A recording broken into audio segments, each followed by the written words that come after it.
Hello, Cancer, Sun, Rising, and Venus signs. Kamusta kayo? Sana po ay nasa mabuti kayong kalagayan. Welcome back po sa Star Tarot.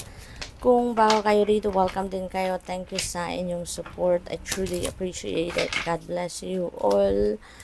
Cancer, unang tumalon na mensahe sa inyo, Six of Pentacles. Ayan. So, maybe ang iba sa inyo dito na ngailangan ng pera, no? Maybe may mga financial obligations kayo na kailangang bayaran, yung ganon, may bills, ganon, no? So, maybe you are in need of help sa ngayon in terms of money kasi baka kulang, no, yung hawak ninyong pera. So, Cancer, huwag kayong mag-alala.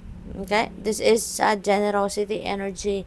At feeling ko dito, meron dito magbibigay sa inyo. Meron dadating, no? Kasi yung promise ni Six of Pentacles, whatever it is that you need, no, you will be met, no? It will be met. I mean, it will be met. So, sa anumang paraan, ano, meron dadating na pera dito. Maybe some people is going to reach out to you. Baka merong magbabayad ng utang. Kung meron kayong pautang, maaaring merong magbibigay, magreregalo.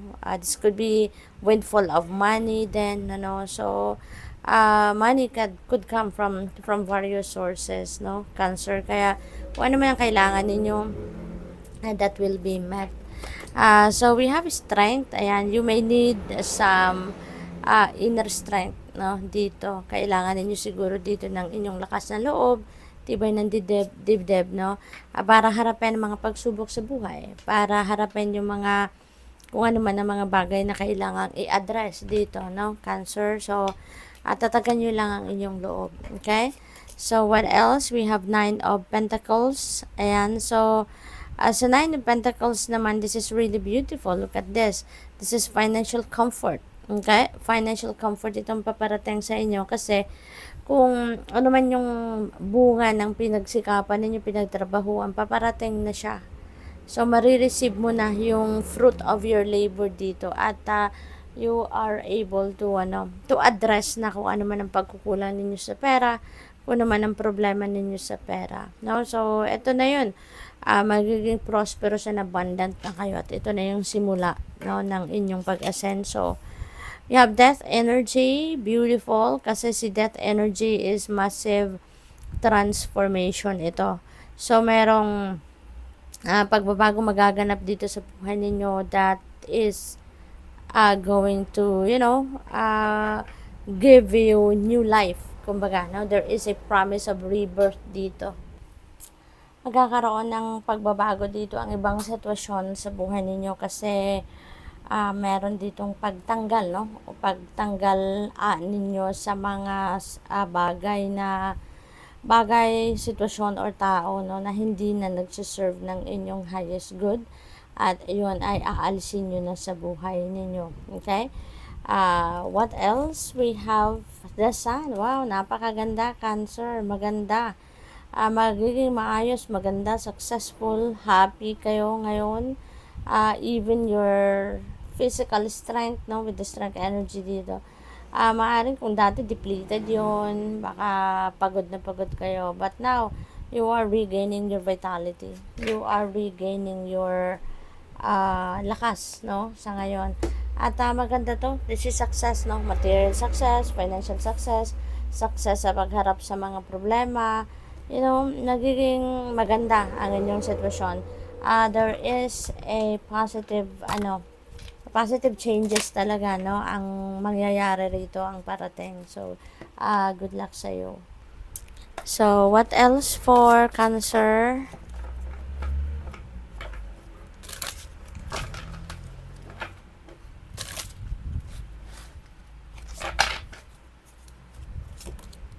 We have decide for yourself. Okay? So, siguro dati hindi kayo malayang magdesisyon para sa sarili ninyo, no? Kaya iniimbitahan kayo ngayon na decide for yourself, make a decision for yourself, no? Gawin ninyo yung mga bagay na gusto ninyong gawin, no? Choose life on your own terms, Cancer.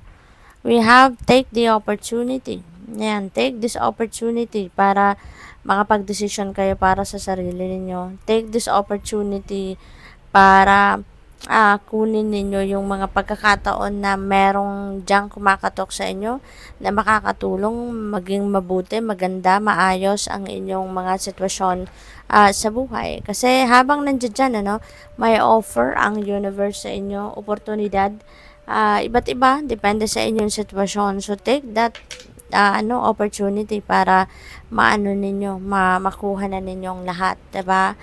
We have keep the faith, and ano man ang inyong pinagdadaanan sa buhay, Cancer, dapat magpakatatag kayo. Ano man ang pinagdadaanan ninyo sa buhay, kapit lang kayo, laban lang, have faith. Kasi, alam mo na, kapag nagtitiwala kayo sa Divine Universe, nagsusurrender kayo, yung parang ino-offer nyo yung lahat-lahat sa Kanya, mas nagiging maayos, mas magiging maganda ang journey ninyo, mapapansin din naman ninyo na kapag nagsusurrender kayo sa universe, mas smooth sailing ang galawan ng lahat, mas smooth sailing yung mga pangyayari sa buhay, So, what else? We have create, ayan, so, maybe you are, you are embracing something new dito sa buhay ninyo. Maybe you are embracing a new chapter sa buhay ninyo. Okay? So, ang gawin nyo na lang dito, kasi since meron tayong sun energy, that's new beginning. Si death energy din may new beginning.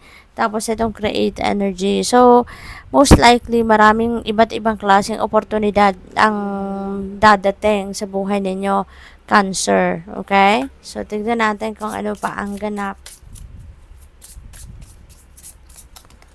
We have a spiritual growth. Ayan. So, maybe ang focus ng iba sa inyo ngayon is your growth, yung ninyo, yung spiritual life naman ninyo siguro ngayon ang bibigyan ninyo ng oras.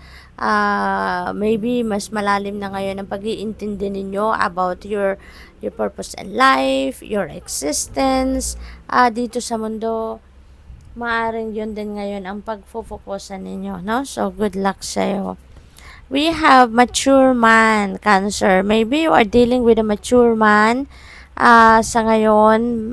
This could be anyone, Baka manliligaw ninyo to, or asawa ninyo, or boyfriend ninyo, or baka this could be this could be your boss, this could be your dad, or grandpa. So, depende sa inyong sitwasyon, but maybe you are going to be dealing with this mature man sa ngayon.